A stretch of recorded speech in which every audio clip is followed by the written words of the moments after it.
రాష్ట్రం మన రాష్ట్రం అయ్యే పరిస్థితికి వచ్చింది. 5 ఏళ్లలో దిశ విపరీతంగా క్రైమ్ రేటు పెరిగింది.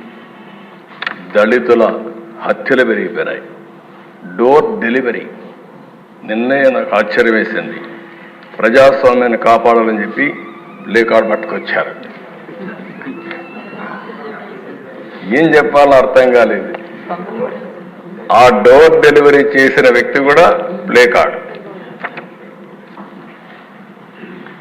ఇంకొక పక్క దిశ ఎమ్మెల్యేల దాడులు. అబ్దుల్ సలాం ఆ కుటుంబాన్ని నేను ఇప్పుడు కూడా మర్చిపోలేకపోతున్నా. ఎంత దిశ మనిషి చనిపోవాలనుకున్నాడు, బాధలు భరించలేక.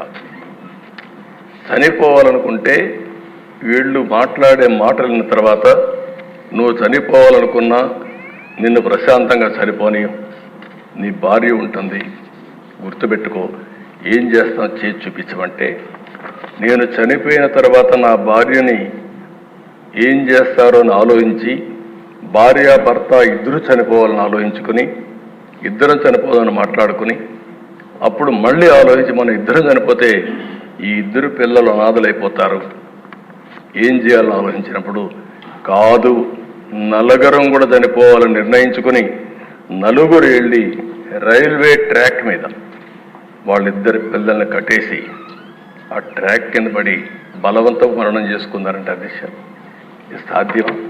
సాధ్యమే. ఎంత నిస్సహాయ స్థితి. ఈ విషయం మనం గుర్తుపెట్టుకోవాల్సిన అవసరం అది జరిగితే పరామర్శించినటువంటి ఆనాటి ముఖ్యమంత్రి నిన్న అదే పార్టీకి ఒకప్పుడు చెందిన ఇద్దరు వ్యక్తులు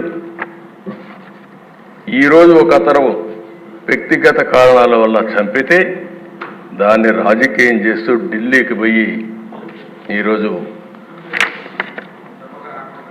ఈ సభకు రాకుండా, సభకు వచ్చే ధైర్యం కూడా లేదు. అంటే చేసిన పనులు ఏమైనా ఉంటే చెప్పడానికి వస్తారు కానీ అది చేసే పరిస్థితి వచ్చారు. అధ్యక్ష డ్రైవర్ సుబ్రహ్మణ్యం, డాక్టర్ సుధాకర్, ఇప్పటికి కూడా జ్ఞాపకం. అధ్యక్ష సుధాకర్ ఏమడిగాడు? ఒక మాస్క్. మీ హాస్పిటల్ అధ్యక్ష నర్సీపట్నంలో పనిచేశాడు, one of the best doctor. ఒకటే అడిగాడు, నేను ఎంతైనా పనిచేస్తా కానీ కరోనా భయంకరమైన వ్యాధి, ఒకవేళ వస్తే మాకు కూడా ప్రమాదం ఉంటుంది, మాస్క్ ఇవ్వండి, అప్పుడప్పుడు మార్చండి అని ఒక మాస్క్ అడిగిన నేరానికి అహంకారమైన ఈ ప్రభుత్వం వేటాడి వేటాడి పిచ్చివాణి చేసి నడి రోడ్లో చంపేసే పరిస్థితికి వచ్చారు. అది చూస్తే చాలా బాధేస్తుంది దిశ.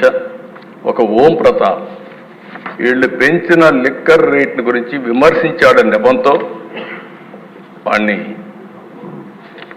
ఏం చేశాడు? ఇప్పుడు కూడా దిక్కులేని పరిస్థితి, ఆత్మహత్య కింద క్రియేట్ చేసే